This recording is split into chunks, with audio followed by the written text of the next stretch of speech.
Hey guys, welcome to Vesna TV. I'm Vesna.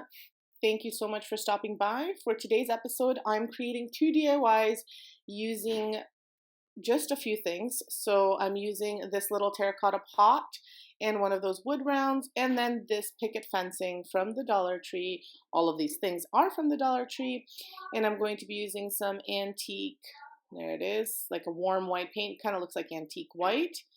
And I'm going to be painting the fence and the terracotta pot with this paint that I mixed together for a few videos back. I'll link the videos to here, and that way you can see how I got the mix for this paint.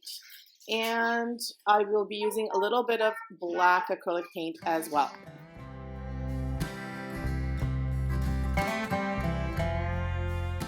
So you'll notice that the paint is a little bit liquidy. It's because it had dried out just over top. It got that like little hard layer on the top. So what I actually did is I wound up just making it a little bit more liquidy by adding a little bit of water and then mixing it really well together.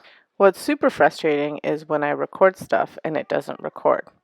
So I did wind up recording it and painting it. I dabbed on the cement looking paint, so you can see that here, and then I just folded the pieces in half, and then I attached them with the little fence. It has like a little thing where you stick it because it's a connecting picket fence, so I attached them that way.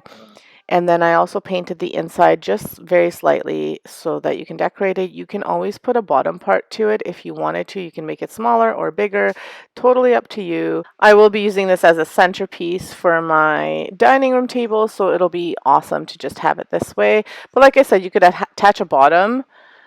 Just put a piece of cardboard. If you have like a square piece of wood that way, you could attach it easily to the bottom, but I chose to do it this way. Sometimes those canvases from the Dollar Tree or Dollarama that have the little wood pieces around, those work really well too. Totally up to you. Again, I apologize for not having the step-by-step, but let me know what you think. I think this is really cute, and it's so transitional. You can use it in any season and make it Christmassy, fall, Easter, whatever you'd like. So for the second DIY, I again apologize. I don't have this either because it was all on one clip. So I just dabbed on some of that antique white paint as well. I used the same dabber that I had the silver paint on.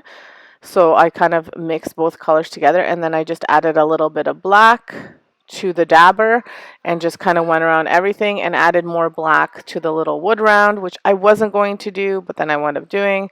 I hot glued it on top, and it'll make a great little riser for the tray. I've mentioned that before, that I really wanted to make something because my trays have like a thicker bottom, so this way I can display things a little bit nicer, and it's like a nice little riser rather than Jenga blocks or something like that, which I may make a riser out of those as well.